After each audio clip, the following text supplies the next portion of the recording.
Kemudian baru tahap pertama. Ya. Nanti akan diresmikan lagi tahun 2004, 2025. Ya. Ya, saya jelaskan peresmian yang kembali dilaksanakan 22 Desember itu seharusnya seluruh area Final. area final karena desain kita sudah sampaikan semua, ya. Terus juga pernyataan WC itu ke pihak kami belum ada komunikasi dengan pihak kami. Ya, jadi jelas itu pernyataan WC sendiri. Sebenarnya kalau mau bicara peresmian 2024, 2025 seharusnya kan koordinasi juga dengan pihak kami. Ya, ini jelas dari WC dari pihak Kadis Badut ini dari tanggal 6 Juli 2003 aja dia sudah melanggar aturan, ya. Awalnya aja udah melanggar aturan, apalagi 2004, 2005, ya. Ini jelas buat kami Bu Ica track recordnya kurang bagus, ya. Tidak ada komunikasi yang baik kepada pihak kami, apalagi di sini tim desain juga sudah siang malam sudah begadang untuk melaksanakan desain ini. Desain ini tidak mudah, ya, tidak mudah. Kita diburu-buru, tapi pihak Disbadut tidak menghargai sama sekali. Jadi payah para tim desain. Itu dari saya, terima kasih. Secara otomatis berdasarkan ketentuan konstitusi dan undang-undang yang saya catat nih ya, Undang-Undang Nomor 3 Tahun 2004 tentang pemerintahan daerah, partisipasi publik itu harus dilibatkan. Tidak perlu ditanya kalian tidak terlibat atau terlibat, tapi partisipasi publik itu harus dilibatkan sesuai dengan ketentuan undang-undang. Bahkan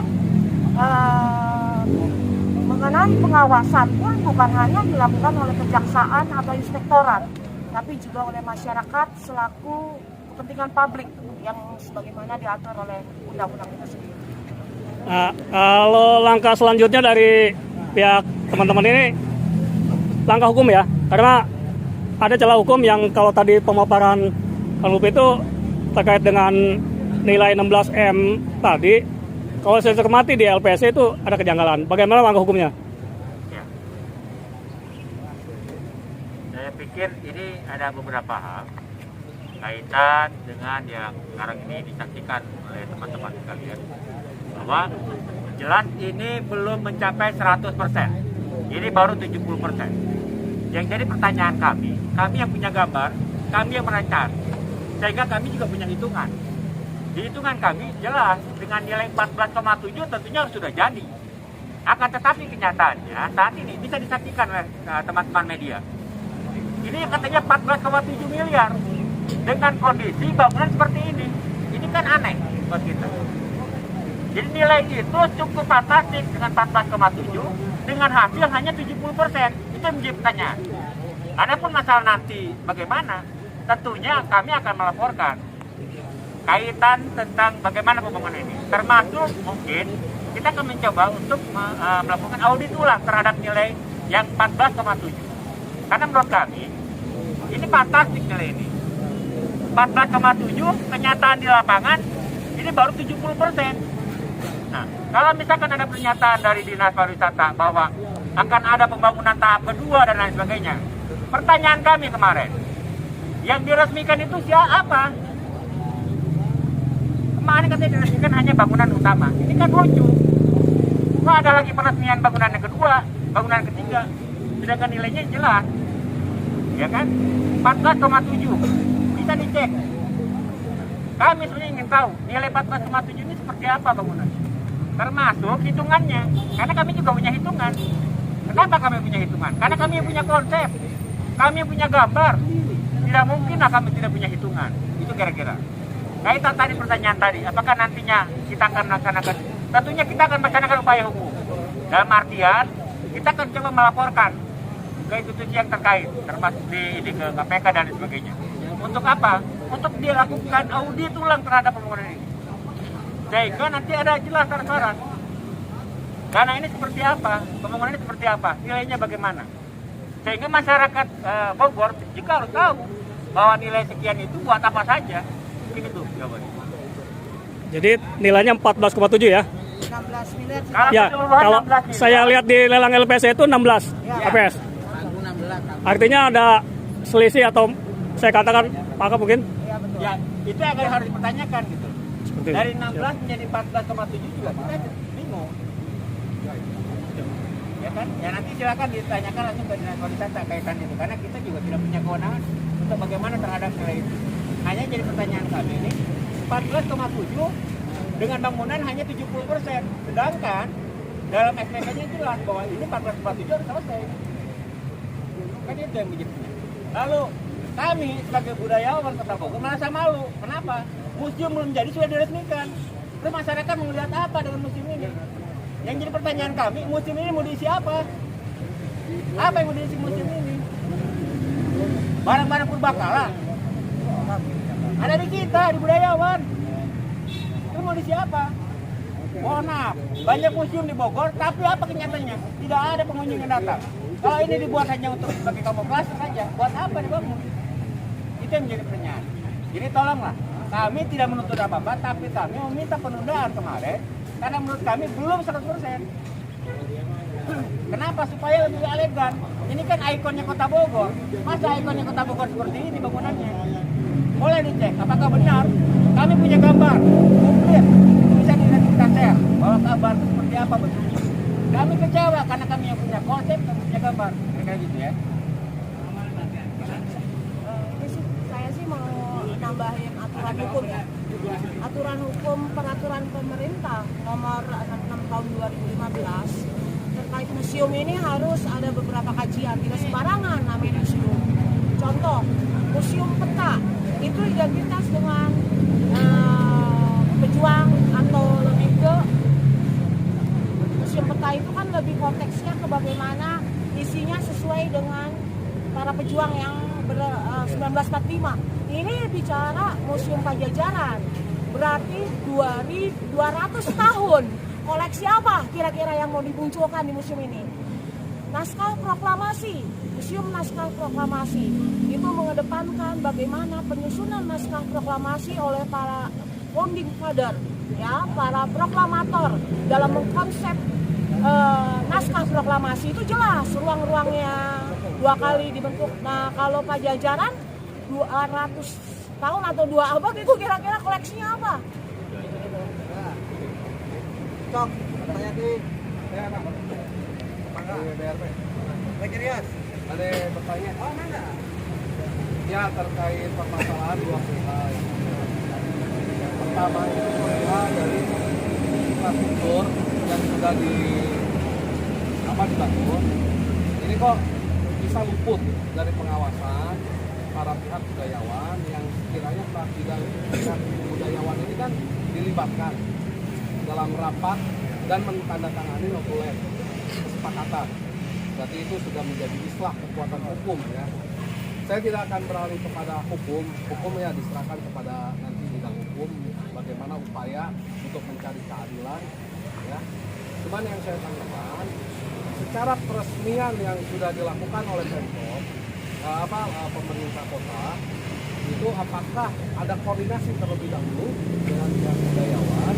Kami dari pihak BRP karena ini membawa Pajajaran, insya Allah apa yang bisa kami lakukan itu akan kami lakukan secara pengawasan apabila nanti pihak budayawan mengambil langkah hukum agar hukum ini terbuka, agar hukum ini tidak dibully, tidak diperkosa ya, karena kita tahulah eksistensi hukum di kita ini sangat-sangat bobrok ya, sehingga kami ingin para wartawan masif untuk mengekspos ini para budayawan sekaligus masyarakat Bogor tentang perihal Balai Ageng ini atau Bumi Ageng ini. Terkait permasalahan itu semoga ada win-win solution setelah press conference ini dilakukan sehingga membuat sebuah jawaban juga untuk jawaban dari pihak pemerintah kota terkait peresmian ini. Infrastruktur ini bisa kita kecolongan gitu. Dan peresmian ini tidak melibatkan budayawan karena secara tadi kan secara dena lokasi infrastruktur ini penggambarannya ataupun ininya dari konsepnya dari budayawan ya, bagaimana mereka bisa mengkhianati itu aja mungkin. Oke, ini pertanyaan ini penting ya teman-teman ya, ini poin yang penting saya, ini pertanyaan yang mewakili penting dari kami kita. dalam nota kesepahaman tanda tangani oleh 4 pihak PPK atau Pemkot, pihak pelaksana atau pemborong, pihak kami selaku pihak kedua dari masyarakat peduli bumi adat, dan keempat saksi konsultan perencanaan dan juga ada dari konsultan pengalaman. Poin 4 itu disebutkan bahwa masyarakat peduli bumi adat dilibatkan sebagai pengawas atau supervisi karena memang desainnya itu dari tim masyarakat peduli bumi adat. Kenapa bisa luput? Nah itulah yang memang menjadi permasalahan. Jangankan setelah nota kesepahaman itu ditandatangani bersama, sehari 2 hari setelah itu mereka tidak pernah kontak kami. Dan kemudian berjalannya waktu kami masuk ke sini pun tidak diperbolehkan dan tidak diperkenalkan, dilarang oleh satpamnya, bahkan satpam lagi kami ini menitipkan karena perang dibeli jaga diri. Seperti itu.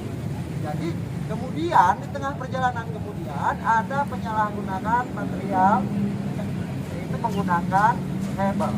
Dan dalam nota kesepahaman berita acara antara tim desain dan pihak PPK sepakat itu menggunakan bata merah dan sesuai dengan base tag yang dibuat oleh tim desain masyarakat peduli agam. Pada saat itu kami mau komplain, masuk saja tidak bisa. Akhirnya kemudian kami memaksa untuk masuk.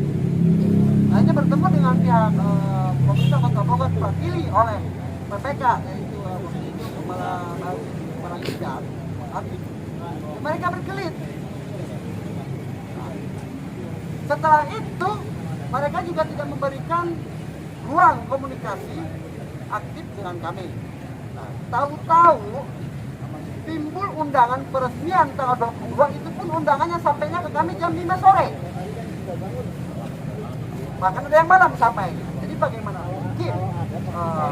Jadi kembali lagi kepada awal, kalau memang itu dibicarakan bahwa ada peresmian, tentu saja kami tidak akan begitu ya. Jadi baik lagi bahwa bukan luput dari kami karena mereka membentengi diri untuk tidak sama sekali kami ikut campur. Padahal itu tertera dalam nota kesepahaman. Bang, mau nanya saya dari tim Panwas, Pak. Nah, terkait dengan digantinya hebel, batu bata menjadi hebel, itu ada unsur budaya, nilai budaya sendiri nggak sih menggunakan batu bata? Itu satu. Terus yang kedua berkaitan dengan peresmian sendiri kan, peresmian itu berkaitan dengan hebel itu, atau harus perlu ada ritual kebudayaan yang memang jadi kultur di industri yang dibawa sama budayawan. Oke, saya jawab terkait penggunaan bata merah kaitan dengan kebudayaan atau mungkin filosofi ya, bahwa bata merah dibuat dengan dibakar dan terbuat bahan baku dari tanah. Tentu saja sesuatu hal yang melalui proses pembakaran itu adalah proses pembersihan. Dalam kaitan filosofi, manusia pun tidak suka surga dengan belum heula. Sesuatu hal yang melalui proses pembakaran, maka itu mengandung arti penyucian. Dan tentu saja itu berakibat dan berefek bahwa kualitas bahan juga lebih baik. Dan tentu saja yang poin yang utama adalah bahwa penggunaan bata merah itu sudah menjadi suatu keharusan. Karena tertera dalam berita acara antara tim arsitek dan tim kami yang mendesain bangunan Bumi Agam itu. Kedua, terkait masalah ritual peresmian. Sebenarnya karena hal pembangunan ini diawali dengan ritual, itu menggunakan istilah yang pada saat itu disebut dengan sasadukun. Tentu saja alangkah baiknya saat peresmian pun dilakukan dengan cara yang sama. Nah itu pun tentu saja apabila bangunan itu memenuhi standar selesai. Nah, ini belum selesai kami anggap. Begitu ya. Jelas ah. Mangga. Namanya Mangga silakan. Boleh tambahin nggak, Mas? Dari checklist, dari Bogor News, Bogor Kalau aku Channel. sih lebih ke gini, sesederhana ini ya. Ketika desain diterima, secara otomatis pemenuhan atas kualifikasi yang disampaikan tim desain harus sesuai. Tidak boleh ada pelanggaran kan, tidak ada yang offside lah. Itu aja sih. Kalau dari nilai dari PT sendiri, dari nilai untuk bata merah sendiri, apa udah disampaikan sejak awal bahwa bata merah ini berkaitan dengan lokalitas ataupun tentang budaya Sunda ataupun tentang bangunan Sunda sendiri ataupun Oke, itu jawabannya tim desain Kresna. Silakan ya. Ya. Sebelum menyambung Bapak. ya. Yang jelas kalau menurut saya garis besarnya bukan masalah batu merah atau apa. Itu Terjadi ini karena ada proses pengkhianatan yang dilakukan oleh Pemkot. Itu terkait dari nota kesepakatan dan yang lain. Maka kalau saya boleh kadang katakan, Pemkot ini menipu masyarakat. Itu jelasnya. Menipu, membohongi publik. Itu jelasnya. Kalau saya sih lebih ngangkat budaya aja ya Kang. Karena semua berkaitan. Ya, Assalamualaikum warahmatullahi wabarakatuh. Bahwa yaitu sesuai dengan kesepakatan bersama. Nah, pertama yaitu sebagaimana desain ini dilakukan oleh tim desain dari Budayawan. Dan kemudian alhamdulillah desain kami dari Budayawan satu yaitu disetujui. Keduanya diterima. Dan ketiganya saya bilang harus satu lagi bukan ini. Harus dilaksanakan. Kalau satu disetujui dan kemudian yaitu diterima dan dilaksanakan, baru kami sepakat. Bagaimana? Setuju apa tidak? Apabila tiga-tiganya disetujui, maka abdollah pembangunan tersebut. Maka alhamdulillah pada tanggal 2 Agustus kami sepakat deal untuk dilaksanakan.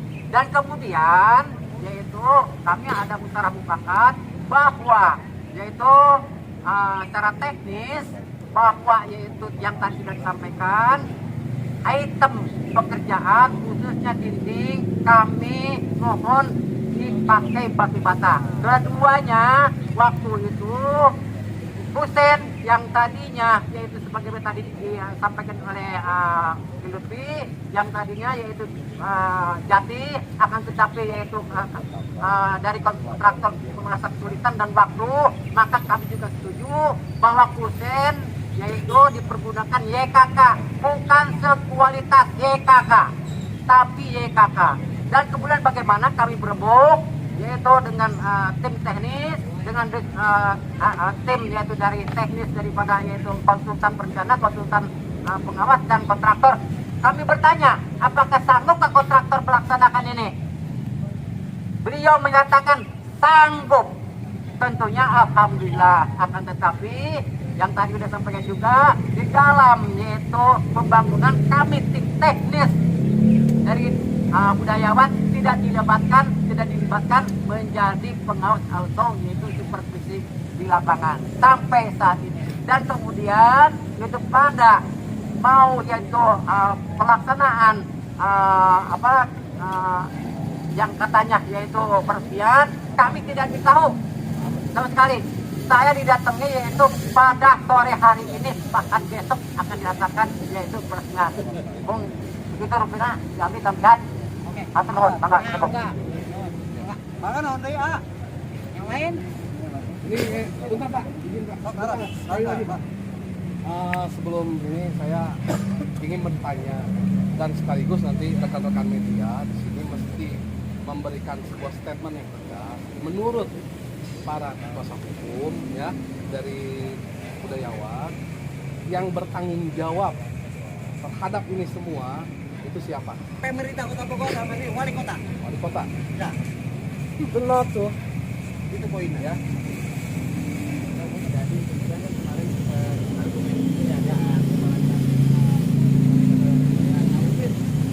Dari teman-teman Budayawan ada langkah selanjutnya tidak setelah ini? Karena kan ini apa kerusakan tahu ada audit ya. Pada dasarnya begini, maka hari ini adalah kami sebagai masyarakat dan tergabung dalam masyarakat Gunung Ageng berharap punya harapan bahwa instansi terkait untuk melakukan tindakan atau apa itu namanya audit tentang kebenaran terhadap pelaksanaan pembangunan Ageng ini. Iya, berkaitan dengan anggaran, berkaitan dengan penggunaan material, berkaitan dengan pelanggaran berita acara atau kesepahaman dengan pihak masyarakat yang memiliki Global. desain jadi secara global. Kalau kami menuntut secara hukum, tentu saja kami bukan haknya, kami ini masyarakat. Jadi ada harapan kami itu pemerintah, aparat sendiri yang bertindak terhadap pelanggaran-pelanggaran yang memang sudah kami pelajari dan karena kami pelaku. Bahwa banyak pelanggaran yang dilakukan di dalam proses pembangunan Bumi Ageng ini. Atau saya menambahin, secara aktif ketika ada persoalan di tengah masyarakat, seharusnya aparatur bertindak untuk mengambil satu aksi dong terhadap adanya pelanggaran-pelanggaran yang diduga yang menjadi konflik di tengah Bumi Ageng ini. Dan sebagai wartawan seharusnya juga mendorong itu kepada kejaksaan, kepolisian, karena kan sudah terbukti pelanggaran itu terjadi. Upaya insan pers juga menjadi dominan ketika memiliki satu poin untuk mendesak para aparatur negara bertindak secara berkeadilan.